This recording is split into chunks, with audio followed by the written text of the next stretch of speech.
Hello and welcome to another Our Towns, Our City presentation with Tom Price.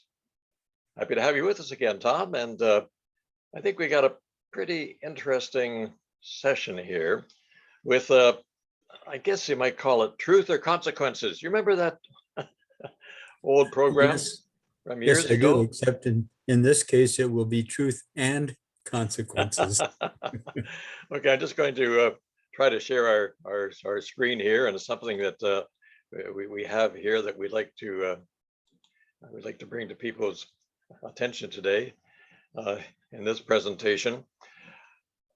First of all, possibly I should ask you, are you continuing to be concerned about our present financial situation here in the city of Greater Sudbury? Absolutely. Not so much for myself or you, but our children and our grandchildren coming after. It's not going to be an easy life for them the way we've been going. And that's because of primarily because of the financial implications of what's being considered now in the city. Well, there's two aspects. I think we can dwell on the financial aspect of a portion of it today, but there's also the aspect of how our city is run, which we can get into another day. But yes, financially, we're in dire straits already. Now we're looking at the screen here now, and it's the KED, which of course everyone recognizes now, stands for the Kingsway Entertainment District. And I think other people have put different names on it. But in the top of this slide here, you've mentioned build it and they will come, and Field of Dreams. Is that something related to, I think there was a movie by that name, right? That the Yes, idea was if you actually create something, then people are going to come. Now, I think in certain cases, if you're establishing a restaurant, you're pretty sure that people are going to come at least take a look and to sample first off. But this is a bit different. No, it's not. You have to, what I wanted to do with this statement is put into perspective the fact that build it and they will come is a fictional statement. Mhm. The Field of Dreams was a totally fictional movie, and those who did come were ghosts. Now, to demonstrate that, you can go into the US now in parts of Canada, and you can look at shopping malls that have been built under the assumption that if you build it, they will come, but they didn't come. And those shopping malls are now deserted, huge buildings, and they're converting a number of them into homes or dwellings for people, apartments and condominiums. But they built those shopping centers and the people did not come. So it depends on what you build and why you built it. Mhm. So other words, it's totally, it's all fiction. Now, initially I got upset over this because I thought that that's not a very appropriate, convincing argument to me that if you build something, whatever it may be, people will come. But in later months and currently now, I believe that that may be a real harbinger of what the future is, that the KED is all fiction. We've seen no market surveys to say where people are going to come from. We've seen no environmental evaluations. We've seen no economic evaluations. Literally, we've seen nothing. So it may all be fiction. So maybe it is appropriate. So I guess we all have dreams and we all have ambitions. Are you suggesting we may have sort of exceeded our reach, perhaps? Well, I think without question, we have, and you just have to look at the cost to understand this. In 2016, the Arena Event Center was proposed as something called True North Strong, at $60 million. Mhm. Once we go through this financial thing here, you're going to see that we've actually committed ourselves to well over 200 million for an arena. Not a casino, not a hotel, just an arena. Well, you have on the slide here, it's you're looking at the cost here, the arena slash event center you have here. Yes. So there are, the event center is more than just the arena though. No, the event center is built into the arena. Okay, There so are no other this is going to halls. be, this is just going, not going to be a skating arena, it's going to be an entertainment venue as well. That's what you're suggesting, or that's what's being suggested. Yes, yes, they will have the ice events. In addition, like the downtown arena, they will have big truck or monster truck shows. They will have all our entertainment coming in. So basically just a newer version of the downtown arena functions. Mhm. Now, I don't know whether you want to start in an explanation of what these costs are, but if you do, we can start going through them. Yeah, well, I think that, I mean, some of the figures here, you have, you have, first of all, the Arena Event Center, 2017, $800,000 times 1.16. Now, what does all this mean? This was, I think the PWC was the Price Waterhouse Cooper analysis. Yeah. The PricewaterhouseCooper in 2017, the project moved ahead based on an $80 million cost for the Arena Event Center. And that in the latest report from PricewaterhouseCooper, they thought that that had escalated by a factor of 1.16 up to 92.8 million. Now that 1.16 assumes an escalation factor of 3.75% per year. Not included in the 80 million was 20 million worth of infrastructure that the city would have to spend or somebody would have to spend. And that came up to a total cost then of the KED of $100 million. Well, if the escalation on the 80 million is 1.16, surely the infrastructure cost must have gone up by the same amount. Mhm. So that brings the 20 million up to 23.2 million. And it brings the 100 million up to 116 million, the third line. However, in the blue, we only borrowed 80 million to do this project. In 2017 and 2019, after we borrowed the 80 million, where was the other 20 million going to come from? Was that just going to be quietly added on to our budget every year to finance it so it doesn't show against that project? Now, if you take the 2021 cost, there's $36 million missing. Where are they getting that funding? Well, there's only one place to get it, and that's from you and I and every other taxpayer in the city, Mhm. one way or the other. Because there's no provincial or federal money, any upper level of government money, as I understand it, available for new construction. Is that correct? That's what we've been told, yes. And that is, according to all economic forecasts, that's going to get even tighter. Mhm. However, missing from the entire picture is how much interest it'll cost. And in 2019 or 2020, the city took out a bullet debenture at 2.146% interest for 30 years of the 80 million that they borrowed. The interest, assuming, and I don't know how else you can do it, if we have to spend the extra 20 million, we're going to have to borrow that as well. Or we're going to take that hit on our tax rates. So I've said, okay, if we borrow that 20 million as well, the interest is going to be 64,380,000. So the taxpayer hit is going to be 164,380,000 by the time you factor in the interest.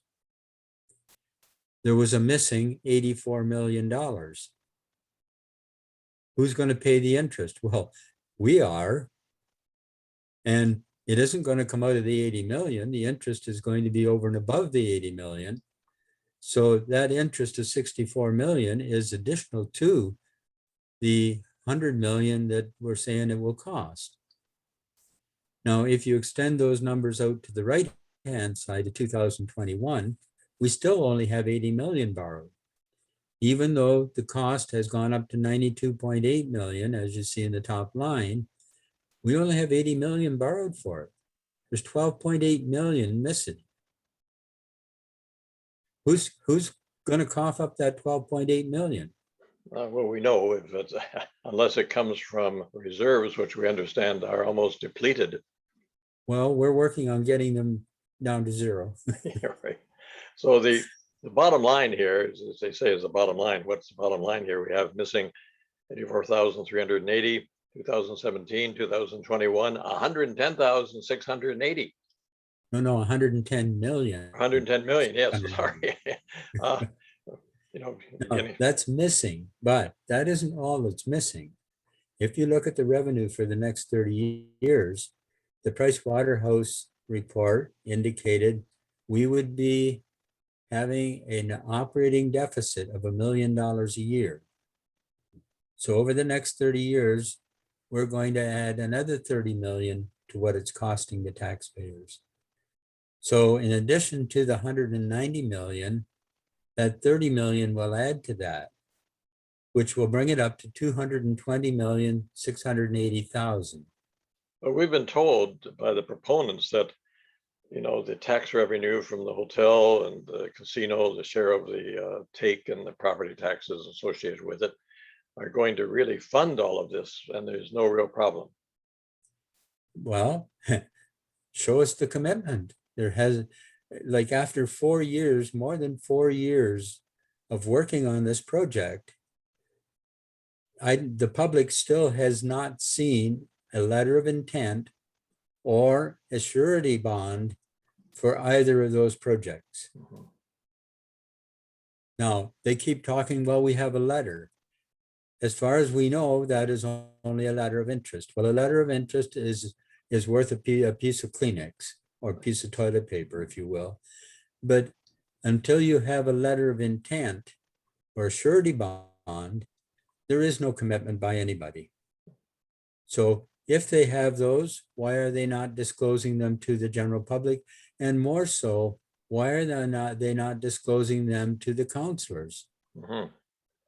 Well, we know at the present time, the current casino, slots really, with a few electronic gambling tables, contributes about, I think it's around $5 million to the city each year. So even if you double that, that's going to take a while to pay down all this money that's accumulated, and it's going to be a debt going on into the future. Yes. Now, you will get a reaction from this video, from the city and from our financial people on council, I'm sure, that, well, my numbers haven't taken into account the interest on the money that hasn't been used yet. Well, this year, as of March, it cost us $5 million for money we haven't used. Okay. Mm-hmm. That was an interest payment plus a sinking fund deposit. And they'll say, well, there's interest on that, and we can pay that out of the interest on the full 200 million. And no, that's still taxpayer money. If that money wasn't sitting there, taxpayers would have it in their bank accounts or in their investment funds, making a lot more than a couple of percentage in the savings account at the city. So what you're saying really is the interest costs are higher than the amount that we're going to earn on this money. Even if they're the same or less, it doesn't make any difference, John. That money, that interest that they're making at the bank is still taxpayer money that has been taken out of the taxpayer's pocket. For example, you're in the finance industry. If I came to you with $100,000 and said, can you invest this for me, John, in some kind of investment scheme, whatever the funds are, would you pay me or would that return me a 3% interest? Right now, it would probably return about 6 to 8 in that range. Yeah. So if I had that money in my pocket, I could be making that instead of the city making it to pay off this bad debt. You're No. referring to it, you just referred to it as a bad debt. Would you like to sort of elaborate on that? Now we know there's good debt and there's bad debt, but you use the term bad debt.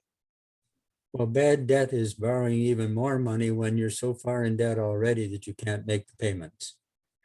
And then going back to the financial aspect, most people invest hopefully going to get a return that's that's going to generate some extra money for them. Yes. In this case, what we're getting is something that's going to cost us more money. Absolutely. Absolutely. And like that, okay, if that's going to cost us more money, that's fine as long as the people know about it.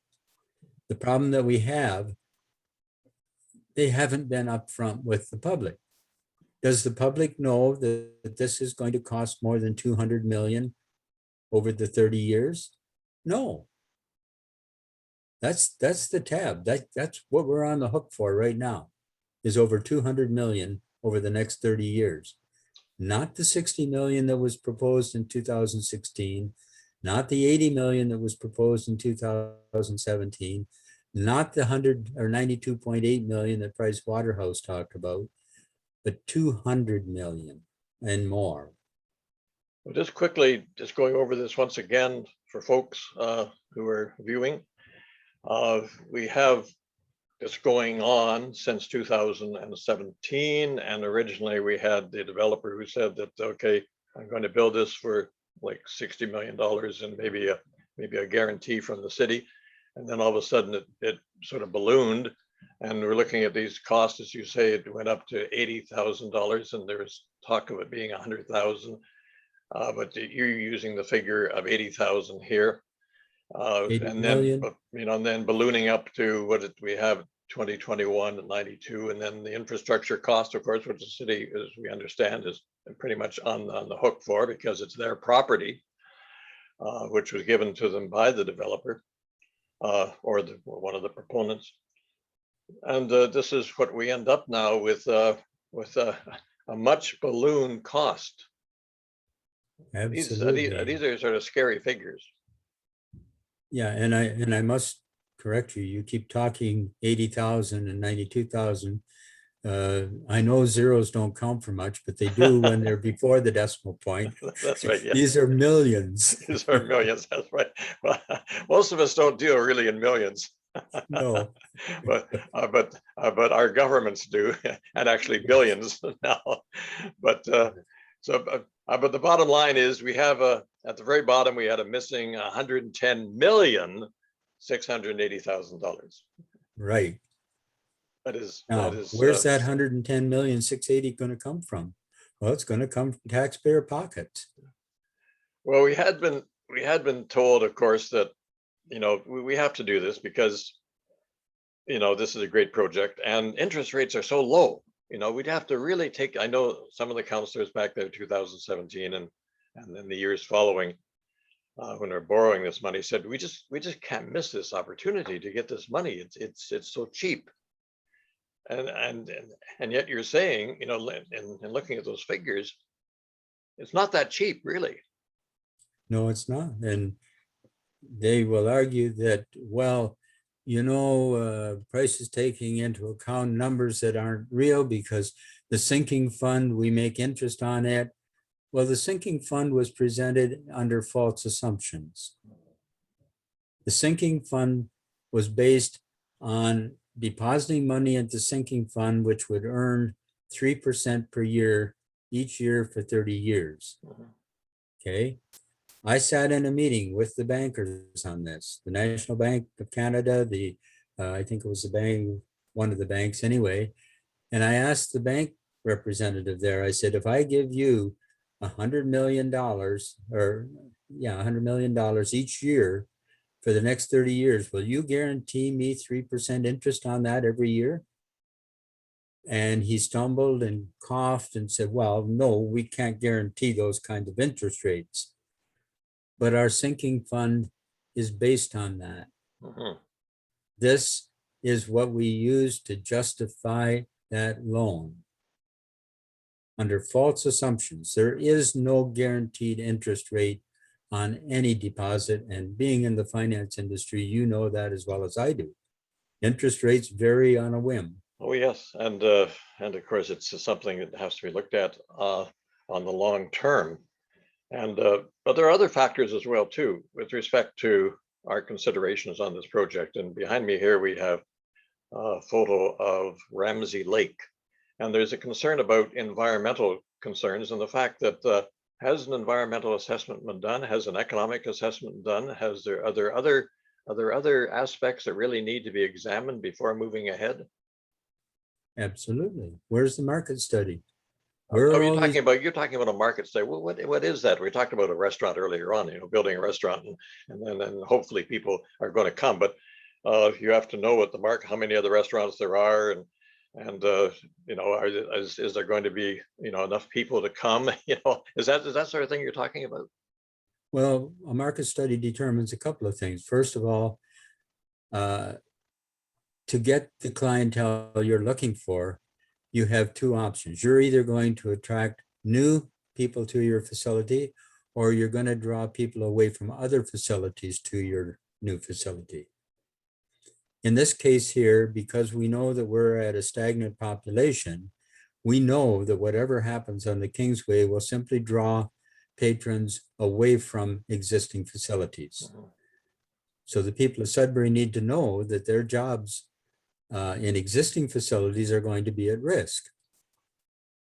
The market study will tell you that. Or does the market study tell you that you're going to be able to attract all of your patrons from away from this area? The odds of doing that are very low, and they just got lower with the pandemic. How are you going to attract 5,000 people or 5,000 people additional to the ones that go to the existing arena? How are you going to attract those from outside of this area? But hasn't this already been, we only have about 5 minutes left. We like to keep our presentations down to around 30 minutes. But haven't, now there's been various studies done. There's been studies in the downtown. We've had, I believe that Mr. Tom Fortan had commissioned a study by, I think the firm is Urban Metrics. Yes. And they had a rather, I guess, pessimistic view with respect to trying to establish a new entertainment district together with what we already have. I would argue that their assessment was a realistic, not pessimistic. But yeah, and that study has been just totally ignored Mhm. by Well, our. even the PricewaterhouseCoopers suggested that when they looked at other arenas around the province, that it was better to establish a facility in the downtown, so-called downtown area, rather than more remote. And they gave these examples, but it seems to have been ignored. Yes. So we. It does give you, I don't know, some people ask me, are you angry? So, well, not really angry, exactly. I'm just rather disappointed that the people that we have elected to represent ourselves and to be fiscally responsible seem to have ignored, some of their own reports. Well, and on top of that, they ignore a lot of information that's available on so-called supporters of this, such as the casino. Mhm. Just recently, in early June, the Gateway parent corporations in that were trying to float a debenture to gain 400 million to pay off their debt of 350 million and the unpaid interest on that 350 million. Mhm. That says they haven't been able to generate enough income over the term of that $350 million loan to pay the interest on that loan. So they're going for a bigger loan now to pay the back interest and to pay off that full interest, which matures, by the way, in 2023. Well, that looks like, I know in the financial field, we use the term due diligence. In other words, No, when I you're looking at something that's almost seems too good to be true, you really examine it very, very closely, or actually, else your people are liable to come back to you and say, "Well, didn't you look at this sort of situation or this opportunity and realize that perhaps it wasn't all that it was made out to be?" right. Now, what's going to happen to that organization when they can't meet the interest payments on the 400 million? Hmm. They're going to go out and borrow 600 million? I believe Well, in the financial world, this is called a Ponzi scheme, isn't it? that's right. Now we have in Sudbury, we have a couple of new hotels that are on the Kingsway, just recently completed. There may be the possibility of another one where the old Ambassador was, which was just torn down completely this week. So we also have this sort of question is, are we reaching, if you're doing a market study once again, are we reaching a point where you may have an oversupply? And what is the possibility of someone else coming in and using the restaurant analogy again, if I'm going to put another restaurant where we already have perhaps enough that's satisfying the demand. So this is another factor, I would suppose. Right. Now, the other thing to consider is if this is such a good deal, the casino stands to rake in, I believe, about $80 million a year if all the forecasts are right. That would pay for the arena event center in 1 year. Mm-hmm. That's right. Okay. Yeah. Think about that. I know I think we should be in the casino business. Well, the bottom line is they're not going to make that 80 million in No, 1 year. no. The bottom line is, if you look at it realistically, which our counselors, the majority of our counselors are not looking at realistically, they're being bamboozled by the thoughts of a glitzy new arena. And what I saw in the last meeting a couple of weeks ago when Price Waterhouse was presented, I saw them approve a standalone arena on the Kingsway and approve a do not resuscitate order for the downtown. Mm-hmm. That's right. Yeah, That's what I got from that meeting. that's true. And of course, we know, and just before we wrap up here, we know the mayor had indicated, and it was agreed to by Mr. Wood, that all of the aspects would be looked at that people and councillors were concerned about, but this did not materialize. And there's no indication that they're going to go ahead and make that happen either. No. So we've been let down. So what do we recommend to those now? We've seen, I don't know how many letters to the editor and other comments in the media and otherwise on the street, that there seems to be a growing concern with respect to this whole aspect of financing and need and usage and the effects on the entire community. What can the average citizen do now if they're really concerned? The only thing I can see, John, is we have to delay any progress as long as we can until we get a chance to elect a new council prepared to do their job. Now it's been said that by those on council that they felt that the last election was a referendum on the big projects. No, an election isn't a referendum on anything. An election at the municipal level is to hire a board of directors to manage how the corporation is run. It was not a referendum. Just because they got elected doesn't mean that that's their thoughts and their priorities were the option of choice for the electorate. The electorate was looking for people to manage. Well, we're going to have another session just talking about referendums and their pros and their cons and the responsibilities of council and that, but we've run out of time for this episode, and our town's our city, and further information is available, and we've developed a website. It's called Friendly Sudbury, because we know we want Sudbury to be really friendly, and we have it's been acrimonious over this situation, which probably should never have occurred. But we're still, so it's www.friendlysudbury.ca, and you'll see Tom, myself, and some others on there talking about this particular situation. So once again, Tom of our towns, our city, for being with us and providing this information for the public. You're more than welcome, John, and I just hope that people do start paying attention. I think they're paying attention more and more. And so we I hope can so. hopefully, fingers crossed. Right on. Thank you. Goodbye for now.